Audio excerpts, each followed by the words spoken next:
नमस्तुभ्यं।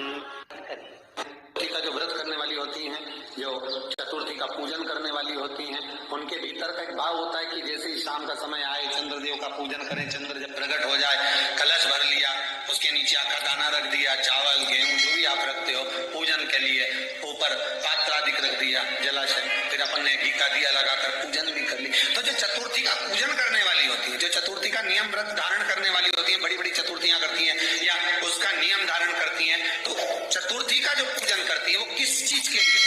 केवल संतान, पुत्र, परिवार, हमारा कुटुंब, हम जिस कुल में है, हमारा कुल वैभव की ओर बढ़े, संपदा की ओर बढ़े और उसकी आयु बढ़े, उसकी आयु बढ़े, वैभव बढ़े। बहुत ध्यान दीजिएगा महाराज, चतुर्थी की पूजन में जो आप आखा दाना रखते हो, गेहूं वगैरह कुछ भी जो रखते हो, उसकी बड़ी महत्वता होती है महाराज। यहाँ तक कहा गया है, चतुर्थी की कथा तो आप लोग पढ़ते होंगे, जो लोग पढ़ते हैं उनको मालूम होगा। चतुर्थी की कथा में लिखा है,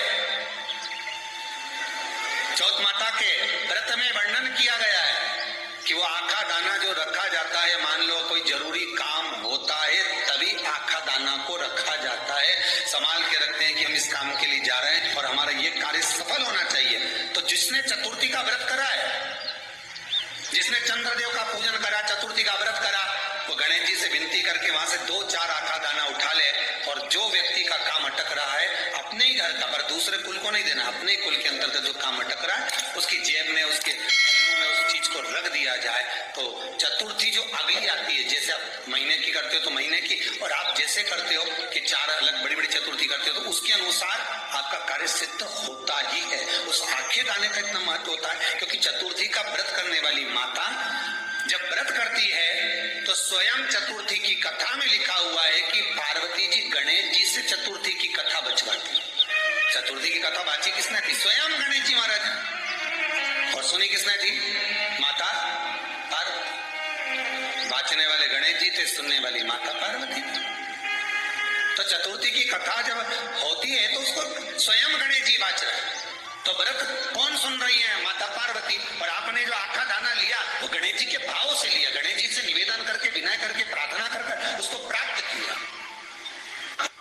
7 गांठ वाली दुर्वा 21 ले लो और चतुर्थी के दिन गणेश जी को समर्पित कर दो।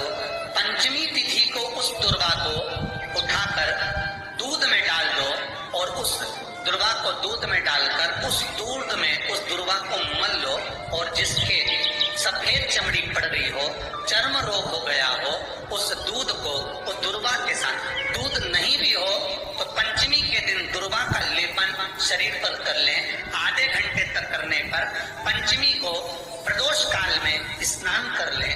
महाराज आपको चर्म रोग में आराम लग जाएगा, सफेद चमड़ी अपने असली रंग में आना प्रारंभ